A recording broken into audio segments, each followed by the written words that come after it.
අද වෙනකොට අධිකරණ පද්ධතිය ඇතුලේ අවුරුදු 12ක් 10ක් යනවා අපරාධකරුවක් අහන්න.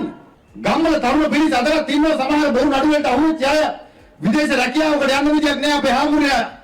පොලිස් වාර්තාවක් ගන්න විදියක් නෑ. පොලිස් වාර්තාවක් ගන්න විදියක් නෑ. සමහර මිනිස්සු අවුරුදු 20 30 උසාවිය යනවා.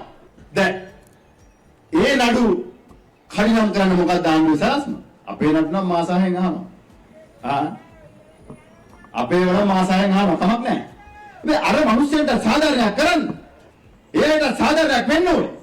රණවිරුවන්ට ගැරහෙව්වට මහා සංඝරත්නයට අපහාස කරාට දේශපාලනික වශයෙන් අපේ පරිගන්න උත්සාහ කරාට මෙරටේ ජනතාවගේ ප්‍රශ්න විසඳෙන්නේ නැහැ කියන එක ආණ්ඩුව මතක තියාගන්න. මිනිස්සුන්ගේ බඩගින්නට උත්තරයක් ඕනේ. ආර්ථිකය ශක්තිමත් කරන වැඩ පිළිවෙල උත්තරයක් ඕනේ.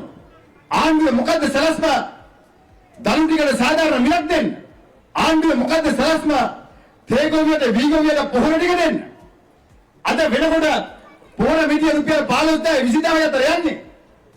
ආණ්ඩුවේ පොහොර එනකොට සහනත් දෙනවා ගොවියන්ට. ඒ පොහොර ටික එනකොට පෞද්ගලික පොහොර ගහන කාලේ පැනනවා. එතකොට ඒ පොහොර වැඩක් නැහැ. මේක තේරුම් ගන්න ආණ්ඩුව හිතා මතා පිටඩි හාරි ගේනවා. ලංකාවේ ගබඩාවල් තියෙන වීදික සත්වආහාර වලට දෙනවා. පිටඩි හාරි ගේනවා.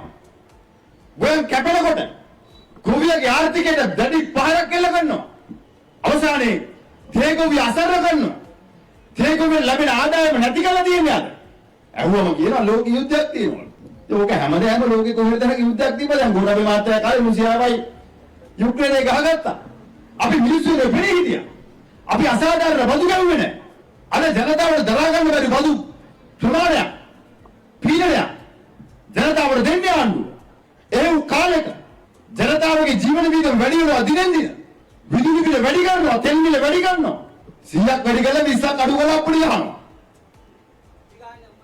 උම්මයි ගන්න. හරියට හරි. 100ක් වැඩි කරලා 20ක් අඩු කරලා අපිට යනවා. අපි සහනයක් දුන්නා කාටද දීලා තියෙන්නේ? හැබැයි අනිත් පැත්තේ රණවිරුව ජීවිත කැප කරලා ලබාගත්තු ජයග්‍රහණ හැල්ලුවන දානවා. රණවිරුවගේ පදක්කම රණවිරුවගේ ලාංඡනේ රණවිරුවගේ පදක්කම රණවිරුව ලබපු අභිමානය ඔවුන්ගේ දරුවන්ට මුරුබුරන්ට මිනිබිරියන්ට ආඩම්බරයෙන් පෙන්වන්න තියෙන පදක්කමද මොකද්ද කියන්නේ? යකඩ කැලලක් කියලා කියනවා. ලැජ්ජයි. මෙහෙම රටක අපි ජීවත් වෙන්නේ කියලා රණවිරුව කල්පනා කරනවා. පිටරවල අභිමාණයෙන් තමන්ගේ රාජ්‍ය නායකයා හම්බෙන්නේ යනකොට රණවිරුවන් ඒ පදක්කම් ටික මෙඩල් ටික එල්ලගෙන යන්නේ. අද ඒ අයට අගෞරවයට ලක් කරන්න අභිමානයේ විනාශ කරන කොන්ද බිඳින්න ආණ්ඩුව උත්සාහ කරන්නේ. කාගේද මේ සලස්ම? කාව සතුටු කරන්නද? කාගේ අවශ්‍යතාවයේ වමනා විදු කරන්නද?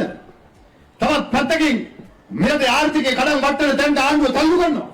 ආණ්ඩුවේ හිතවත් ව්‍යාපාරිකයෝ කීප දෙනෙක් අපේ හැමෝම කෝටිපති ප්‍රකෝටිපති වෙනවා. ආණ්ඩුවේ හිතවත් කීප දෙනෙක් හම්බු කරනකොට ගමේ අහිංසක කඩමණ්ඩියේ ඉන්න කඩේ වෙනම් කරන කෙනා බ්‍රොතිරි විකුණන කෙනා අසාධාරණ බදු ගෙවලා ආර්ථික වශයෙන් කඩ වැටෙනවා. තරුණයන්ගේ රැකියාව ප්‍රශ්න ආණ්ඩුවේ විසඳුම මොකද්ද? උපාධිධාරීගේ රැකියාව ප්‍රශ්න ආණ්ඩුවේ විසඳුම මොකද්ද? දැන් උසස් පෙළේ දරුවෝ විශාල පීඩනයක ඉන්නේ. විභාගයේ කලින් අරගෙන. හැබැයි මේ ගැන කතා කරලා අහුම්කම් දෙන්නේ ආණ්ඩුවෙන් කවුද? ඒ අහුම්කම් දීලා ඒ ළමයි වෙනුවෙන් පෙළී ඉන්නේ කවුද? අවසානයේ මොකද්ද මගේ ආදරේ අම්මේ තාත්තේ? ආණ්ඩුව මර්ධනය වගේම ජනතාවට තර්ජනය කරනවා.